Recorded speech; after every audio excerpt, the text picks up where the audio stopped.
কাল বিকালে রেডি থেকো, তোমাকে নিয়ে বের হব। কোথায় যাবেন স্যার? সেটা কালই দেখতে পাবে, এখন ঘুমিয়ে পড়ো। Good night. এই বলে আমি ওর রুম থেকে চলে আসি। আদিবা ঘুমিয়ে পড়ে। খুব সকালে আদিবার ঘুম ভেঙে যায়।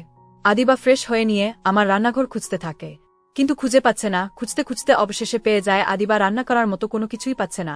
হঠাৎ করে আদিবার চোখ পড়ল নুডলস এর প্যাকেটের উপর, আর আদিবা সেটাই রান্না করে ফেলে, আর সেটা খাবার টেবিলে নিয়ে গিয়ে রেখে দেয়। একটু পর আম্মু আসে। আম্মু রান্নাঘরের দিকে আসলে দেখে আদিবা টেবিল পরিষ্কার করছে। আদিবা, তুমি এত তাড়াতাড়ি উঠে গেলে? আম্মু, ঘুম আসছিল না, আর অভ্যাস হয়ে গেছে, তাই ভোর হলেই আর ঘুম আসে না আমার। আদিবা, ও আচ্ছা, আমি গিয়ে নাস্তা তৈরি করে নিয়ে আসি। আম্মু, আন্টি, রান্না করার মতো তো কিছুই পেলাম না, তাই আমি সবার জন্য নুডলস রান্না করছি। তুমি আবার কেন রান্না করতে গেলে? বারে, আপনি তো বলছেন নিজের বাড়ি মনে করে থাকতে, তাহলে আমি কি আমার বাসায় রান্না করতে পারবো না? তোমার সাথে কথা বলতে পারবো না? খেতে আসো। আবির স্যার কখন ঘুম থেকে উঠবে? কিছুক্ষণের মধ্যেই। আচ্ছা, আমি গিয়ে ওনাকে ডেকে তুলে নিয়ে আসি। আদিবা, আচ্ছা যাও আম্মু। তারপর আদিবা আমার রুমে চলে আসে। রুমের দরজা খোলা থাকায় আদিবা রুমের ভিতরে প্রবেশ করে। আদিবা রুমের ভিতর ঢুকে দেখে আমার রুমটা একদম অগোছালো। স্যার উঠুন, অনেক বেলা হয়ে গিয়েছে। আদিবা রুমে। হঠাৎ আমি আদিবার কণ্ঠ শুনে চোখ মেলে তাকাই, তারপর উঠে ওয়াশরুমের ভিতর চলে যায়। এদিকে আদিবা আমার রুমটা গোছাতে শুরু করে। কিছুক্ষণের মধ্যেই আমি ওয়াশরুম থেকে বেরিয়ে এসে দেখি আমার রুমের চেহারা পরিবর্তন হয়ে গেছে। স্যার, আপনি এমন কেন? কত সুন্দর একটা রুমের একই হাল করে রেখেছেন। জামা কাপড়গুলো আলমারিতে সুন্দর করে গুছিয়ে রেখে দিলেই তো হয়। তোমাকে জ্ঞান দিতে হবে না, তোমাকে আমি বলছি আমার রুম ঠিক করে গুছিয়ে দিতে। আনঅ্যামিউজড ফেস, আনঅ্যামিউজড ফেস। কোথায় খুশি হবে তা না করে শুধু রাগ দেখায় হনুমান একটা। আদিবা, কি বললে? Face with raised eyebrow. Hanuman একটা বলেই আদিবা একটা দৌড় দিয়ে আমার রুম থেকে বেরিয়ে যায়। আমি নাস্তা করার জন্য খাবার টেবিলে গিয়ে বসি। তারপর সবাই খাওয়া শুরু করি। আমি খাবার মুখে নিতেই খাবারের টেস্ট বললাম। আজকে দেখি খাবারের টেস্ট একটু অন্যরকম লাগছে আম্মু। আবির, হ্যাঁ, আজ লুডুস রান্না করেছে। আদিবা, ও তাই তো বলি, খাবার এত খারাপ কি করে হতে পারে? আবির আমার কথা শুনে আদিবা রেগে যায়, আর সে রাগে রাসেল ভাইপার সাপের মতো ফোসফোস করতে থাকে। আবির, কি বলছিস এসব? খাবার তো খুব ভালো হয়েছে আম্মু। তোমার রুচিতে সমস্যা আছে আম্মু, না হলে এই খাবারকে কেউ ভালো বলে? যাই হোক, আমি উঠি, হসপিটালে যেতে হবে। এই কথা বলে আমি বের হব। এমন সময় আদিবা বল, স্যার আমি যাব। তোমাকে যেতে হবে না, আজ তুমি বাসায় থাকো, আর মাঝেমধ্যে এমন বাজে রান্না করবে হুম। এই কথা বলে আমি চলে যা। আদিবা প্রথমে রাগ হলেও পরের কথাটা শুনে আদিবার মুখে হাসি ফুটে ওঠে, তাই ও এবার আম্মুর কাছে যায়। আন্টি, আপনার ছেলেটা এমন কেন? কেন, কি হয়েছে? কেমন যেন অদ্ভুত, কখনো রাগী কখনো আবার নরমাল, আর খুব গম্ভীর। উনি মনে হয় হাসতে পারে না। তেমন কিছু না মা, আসলে। কথা বলার মাঝেই হঠাৎ করে দরজার কলিং বেল বেজে ওঠে। আম্মু দরজা খুলতে যাবে, তখন আদিবা আম্মুকে থামিয়ে দেয়, আর সে দরজা খুলতে চলে যায়। দরজা খুলে আদিবা সামনে দাঁড়িয়ে থাকা লোকটাকে খুব পরিচিত মনে হচ্ছে যেন, কিন্তু ঠিক মনে করতে পারছে না। আসলে আমার বাবা লন্ডন থেকে ফিরেছেন। তোমার নাম আদিবা? আব্বু। আব্বুর কথা শুনে আদিবা হতবাক হয়ে যায়। জি, আপনি আমার নাম কিভাবে জানেন? আর কে আপনি? আদিবাকে এসেছে মা। আম্মু কথা বলতে বলতে আম্মু এগিয়ে আসে, দেখে আমার বাবা আরিয়ান চৌধুরী এসেছে। একই আবিরের বাবা, তুমি হঠাৎ কিছু না জানিয়ে চলে আসলে যে? আম্মু, ওখানে কাজ শেষ হয়ে গেছে, তাই চলে আসলাম। তা তোমার ছেলে কি অফিসে গিয়েছে নাকি? হ্যাঁ, যাও তুমি ফ্রেশ হয়ে নাও আম্মু।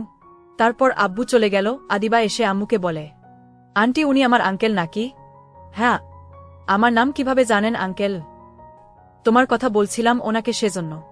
ও আচ্ছা, আঙ্কেল তো দেখতে এখনো অনেক স্মার্ট আর ইজাং আছে। আদিবা, তো আমি কি বুড়ি হয়ে গেছি নাকি? আম্মু, না আন্টি, আমি তা বলিনি, আপনিও অনেক কিউট আর খুব ভালো। এই বলে আদিবা আমাকে জড়িয়ে ধরে। হয়েছে, আর বলতে হবে না, তুমি রুমে যাও, আমি রান্না করব এখন। আপনাকে রান্না করতে হবে না, আপনি আঙ্কেলকে সময় দিন, আমি রান্না করছি, আর কোথায় কি আছে সেটা বলে দিন। তোমাকে এত কষ্ট করতে হবে না মা, তুমি রেস্ট নাও। না, আমি আজ সবার জন্য রান্না করব, প্লিজ আন্টি। তারপর আদিবা রান্না করতে চলে যায়। রান্নাঘরে গিয়ে সব রেডি করতে থাকে। আচমকায় কেউ আদিবার চোখ চেপে ধরে। আদিবা বুঝতে পারছে না কে হতে পারে। কে? আদিবার কণ্ঠ শুনে তাড়াতাড়ি করে চোখ ছেড়ে দেয় আবির। আসলে আবির মনে করেছিল রান্নাঘরে এটা তার আম্মু রান্না করছে, তাই সে পেছন থেকে তার চোখ চেপে ধরেছিল।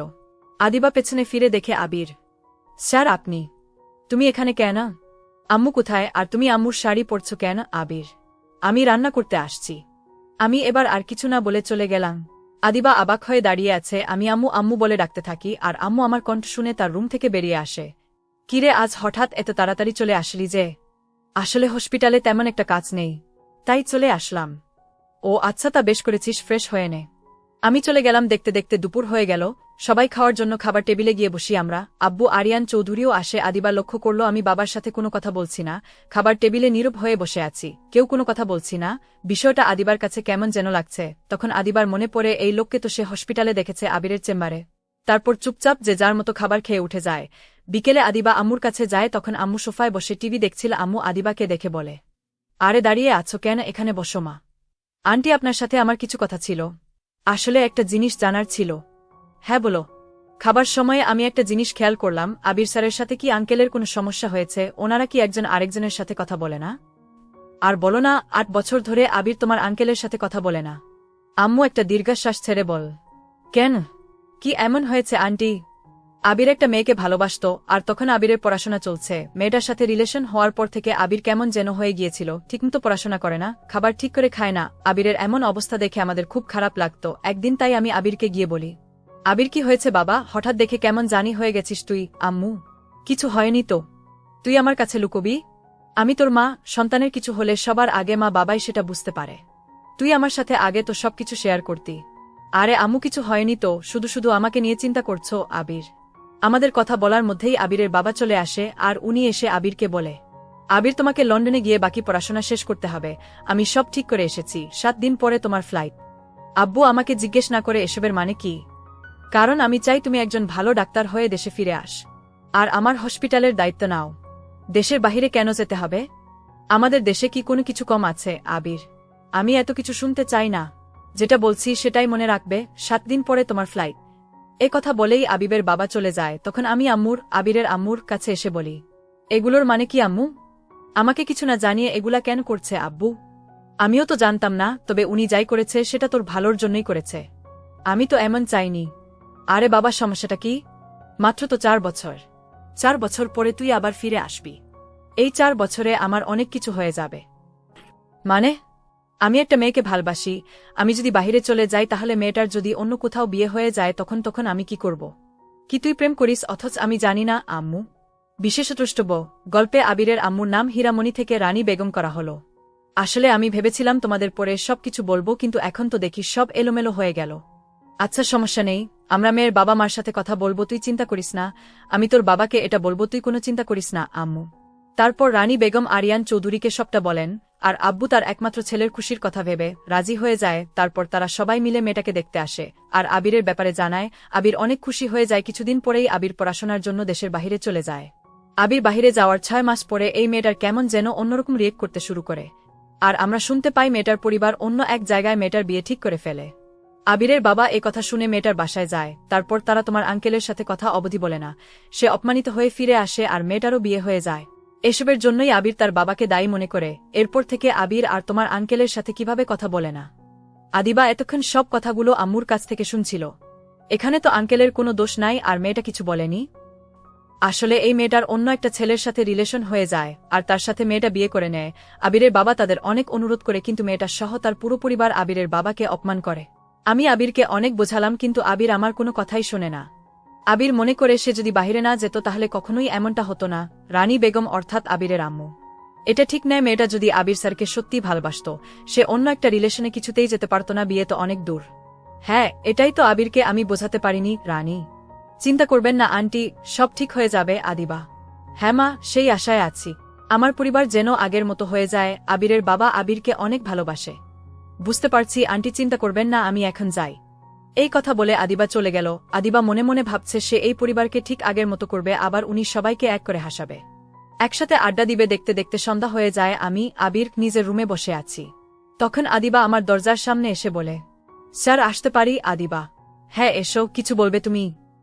হ্যাঁ স্যার। আদিবা, বলো। আবির, বাবার কথা খুব মনে পড়ে জানেন স্যার, ছোটবেলা থেকেই একটা মানুষকে আমি খুব ভালোবাসি। আজ সেই মানুষটা নেই। বাবা যে আমাদের জন্য কতটা প্রয়োজন, বাবাকে হারালে ইসে বুঝা যায়। আজ সেই বাবার ছায়া আমার মাথার ওপর থেকে সরে গেছে। বাবাকে অনেক বেশি মনে পড়ে। কান্না না করে ওনার জন্য দোয়া করো। আবির, অনেক সন্তান আছে যারা মা বাবার সাথে ঠিকভাবে কথা বলে না, মা বাবাকে বৃদ্ধাশ্রমে পাঠিয়ে দেয়। মা বাবা কি জিনিস তারা বুঝতে পারে না। যখন তারা হারিয়ে যায় তখন ঠিকই বোঝে। মা বাবা কষ্ট তখন পায় যখন দেখে তাদের সন্তানগুলো তাদের সাথে ভালোভাবে কথা বলে না। সবাই নিজের সন্তানকে কাছে পেতে চায়, সন্তানের সাথে সময় কাটাতে চায়। বাবা মা চায় তাদের সন্তান তাদের পাশে থাকুক, তাদের কেয়ার করুক। বাবা মার উপর রাগ করে থাকা নেহাত বোকামি, কারণ পৃথিবীতে বাবা মা ছাড়া আর কেউ স্বার্থ ছাড়া ভালবাসে না। আদিবার কথাগুলো শুনে আমি নীরবে বসে আছি। স্যার, আপনি জানেন ঠিক এইভাবে কেউ একজন আপনার জন্য কষ্ট পায়, মানুষটা আপনার কাছে একটু সময় চায়। আমি নিশ্চুপ। স্যার, আপনি হয়তো বুঝতে পারছেন আমি কার কথা বলছি। সন্তানের খারাপ হয় এমনটা বাবা কখনো চায় না। আমি মায়ের ভালোবাসা কখনো পাইনি, কিন্তু বাবার ভালোবাসা পেয়েছি। বাবা কেমন হয় আমি জানি। আজ আর আমার বাবা নেই। এই কথা বলে আদিবা কান্না করতে শুরু করে। আমি স্তব্ধ হয়ে দাঁড়িয়ে আছি। আমি কিছুক্ষণ দাঁড়িয়ে থেকে রুম থেকে বের হয়ে সোজা আব্বু আম্মু রুমে চলে যাই। আদিবা আমার পেছনে আসতে থাকে। আমি রুমে গিয়ে দেখি আব্বু মন খারাপ করে বসে আছে। তখন আমি বাবার সামনে গিয়ে বাবার দিকে তাকিয়ে আছি। এতে আম্মু আর আব্বু দুজনে বেশ অবাক হয়ে যায়। আবির, কিছু বলবি আব্বু? তারপর আমি আর কোনো কথা না বলে সোজা আব্বুর পা জড়িয়ে ধরে কান্না করতে শুরু করি। আবির, কি হয়েছে তোমার? আব্বু, আব্বু আমাকে তুমি প্লিজ ক্ষমা করে দাও, আমি তোমাকে অনেক কষ্ট দিয়েছি। আরিয়ান চৌধুরী এবার রানী বেগমের দিকে তাকায়, আর রানী বেগম আবিরের দিকে তাকিয়ে আছে। আব্বু, প্লিজ আমাকে ক্ষমা করে দাও, আমি তোমার উপরে রেগেছিলাম এতদিন। আবির, তোর উপর আমার কোনো রাগ নেই বাবা। আজ আমি সত্যি অনেক খুশি তুই আমাকে আব্বু বলে ডেকেছিস। অনেকদিন পর তোর মুখ থেকে এই ডাক শুনছি আব্বু। তারপর আমি আব্বুকে জড়িয়ে ধরি আর কান্না করে দেই। অনেক হয়েছে, এবার সবাই খেতে চলো রানী। তারপর আমরা সবাই খেতে চলে যাই। আজ সবার মুখে হাসি দেখে আদিবাও অনেক খুশি। রাতের খাওয়া দাওয়া শেষ করে যে যার রুমে চলে যায়। আদিবা ও নিজের রুমে গিয়ে শুয়ে পড়ে। আদিবা দরজা বন্ধ করে দেয় ভেতর থেকে। তারপর হঠাৎ করেই দরজার শব্দ শুনে আদিবা দরজা খুলতে যায়, আর সে দরজা খুলে দেখতে পায় দরজার সামনে আবির দাঁড়িয়ে আছে। এত রাতে আমাকে দরজার সামনে দাঁড়িয়ে দেখে আদিবা বেশ অবাক হয়। আদিবা যার সাথে কথা বলতে গেলে ঠিক করে কথা বলতো না, আজ সে নিজে আসছে তার সাথে কথা বলতে। স্যার, আপনি এখানে এত রাতে? আদিবা, আসলে তোমাকে যে কি বলে ধন্যবাদ দিব। কেন স্যার? আমার কেন যেন মনে হচ্ছে তোমাকে একটা ধন্যবাদ দেওয়ার দরকার, তাই ধন্যবাদ তোমাকে। আচ্ছা ঠিক আছে স্যার। আদিবা, হ্যাঁ, এবার গুড নাইট। তারপর আমি চলে যাই। আদিবা রুমে গিয়ে ঘুমিয়ে পড়ে। দেখতে দেখতে সকাল হয়ে যায়। প্রতিদিনের মতো আজ ও আদিবা খুব সকালে ঘুম থেকে উঠে আর সবার জন্য নাস্তা তৈরি করে, আর সে আবিরকে ডাকতে যায়। স্যার উঠুন, অনেক বেলা হয়ে গেছে। আবিরের কোনো সারা শব্দ নেই। এটা দেখে আদিবা এবার আবিরের শরীরে হাত দিয়ে আবিরকে স্পর্শ করে। আর আবিরকে হালকা করে স্পর্শ করতেই আবির আদিবার হাত ধরে আদিবাকে নিজের কাছে নিয়ে আসে। আবির ঘুমের মধ্যেই আদিবাকে নিজের খুব কাছে নিয়ে আসে। আদিবা নিজেকে ছাড়ানোর চেষ্টা করছে, কিন্তু আবিরের শক্তির কাছে পেরে উঠছে না। ইতিমধ্যেই আবিরের স্পর্শে আদিবার শরীরে শিহরণ জেগে ওঠে। আবির যখনই আদিবার ঠোঁট স্পর্শ করতে যাবে তখনই আদিবা আবিরকে জোরে একটা ধাক্কা দেয়। সাথে সাথে আবিরের ঘুম ভেঙে যায়। একই, তুমি এখানে আমার রুমে কি করছো? আবির, আপনাকে ডাকতে আসছি। আরেকটু হলেই তো। আরেকটু হলে কি? কিছু না, তাড়াতাড়ি উঠে ফ্রেশ হয়ে নাস্তা করতে আসুন। তারপর আদিবা আমার রুম থেকে বেরিয়ে যায়। আমি বসে আদিবার কথাগুলো ভাবছি। একটু আগে কি হয়ে গেল আমি মনে করার চেষ্টা করতে থাকি, কিন্তু মনে করতে পারছি না। আমি এবার ফ্রেশ হয়ে নিচে চলে যাই। নাস্তা করে হসপিটালে যাওয়ার জন্য রেডি হতে থাকি। এদিকে আদিবাও রেডি হয়ে নেন। আমি বের হতেই দেখি আদিবা রেডি হয়ে গাড়ির সামনে দাঁড়িয়ে আছে। তুমি বাহিরে কি করছো? আবির, হসপিটালে যাব না নাকি? ও ঠিক আছে, চলো। আবির, এবার দুজনেই গাড়িতে উঠে বসি। আমি ড্রাইভিং করতে করতে আদিবাকে বলি, আদিবা, তুমি পড়াশোনা কেন ছেড়ে দিয়েছ? বাবা অসুস্থ হয়ে যাওয়ার পরে আর কলেজের খরচ দিতে পারতাম না, তাই আর কলেজে যাওয়া হয়নি। জানেন স্যার, আমার স্বপ্ন ছিল আমি একদিন অনেক বড় ডক্টর হব আর আপনার মতো গরিব অসহায় রোগীদের চিকিৎসা করব, কিন্তু বাবার হঠাৎ অসুস্থতা আমার স্বপ্নকে এক নিমিষেই শেষ করে দেয়। আমি আদিবার কথা শুনে চুপচাপ চুপচাপ ড্রাইভিং করছি, কোনো কথা বলছি না। স্যার, ও স্যার। আদিবা, হ্যাঁ বলো। আপনার কি সেই মানুষের কথা এখনো মনে পড়ে? কোনো মানুষের কথা বলছ? যাকে আপনি ভালোবাসতেন? আদিবা। আদিবা এই কথা বলতেই আবির গাড়ি ব্রেক করে। হঠাৎ করে ব্রেক করা দেখে আদিবা ভয় পেয়ে যায়, আর সে মনে মনে ভাবতে থাকে আবির তো এবার আদিবাকে ছেড়ে দিবে না। এখন আদিবার কপালে কি আছে সে আল্লাহই ভালো জানে, কিন্তু আবির আদিবাকে অবাক করে দিয়ে বলল, নামো, আমরা হসপিটালে পৌঁছে গেছি। গাড়ি থেকে নামো। আর হ্যাঁ, তাকে এখন আর আমার মনে পড়ে না? আবির। তারপর আমি আদিবাকে নামিয়ে দিয়ে গাড়িটাকে গ্যারেজ করতে চলে যাই। আদিবা আমার চেম্বার এসে দেখে সবকিছু এলোমেলো হয়ে পড়ে আছে। আদিবা সবকিছু গুছিয়ে নিতে শুরু করে আর আমার 14 গোষ্ঠীকে উদ্ধার করতে থাকে। এদিকে আমি চেম্বার এসে বসি। আদিবা তখন আমার জন্য চা করে নিয়ে আসে। আসতে পারি ডাক্তার সাহেব? তৃপ্তি। আমি চায়ের কাপে ঠোঁট লাগাবো এমন সময় মেয়েলি কণ্ঠটা শুনে সামনের দিকে তাকাতেই আমার চোখ যেন আটকে যায়। আমি যেমন অবাক হলাম তেমন মেয়েটিও আমাকে দেখে অনেক অবাক হল। জি আসুন।